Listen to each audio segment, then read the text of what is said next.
कारण ही विकली गेलेली उभाटा आहे ती राष्ट्रवादीबरोबर तटकरेंबरोबर विकली गेलेली आहे। त्यामुळे त्यांची जी काय नेते जे विकले गेलेले आहेत त्याच्या व्यतिरिक्त जी सर्वसामान्य जी काय उभाटाचे असणारा शिवसैनिक असेल, जो स्वतःला बाळासाहेबांचे शिवसैनिक म्हणून बोलत असतील किंवा बाळासाहेबांचे विचार त्यांच्यामध्ये रुजले गेले असतील, ते राष्ट्रवादीच्या घड्याळाला मतदान त्या ठिकाणी करणार नाहीत।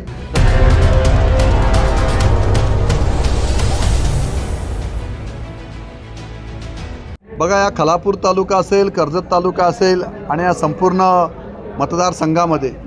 शिवसेना एक सक्षमपणे गेली कित्येक वर्ष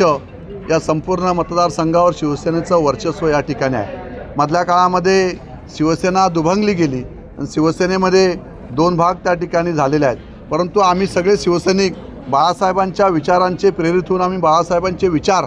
पुढे घेऊन जाण्यासाठी आपण पाहताय काय संपूर्ण महाराष्ट्रातून शिंदेसाहेबांच्या नेतृत्वाखाली जी शिवसेनाचा झंझावात आपण पाहताय की आज राज्यामध्ये 2 नंबरची पक्ष म्हणून शिवसेनेकडे पाहिलं जातं आहे आणि या शिवसेनेच्या माध्यमातून बाळासाहेबांचे विचार पुढे घेऊन जात असताना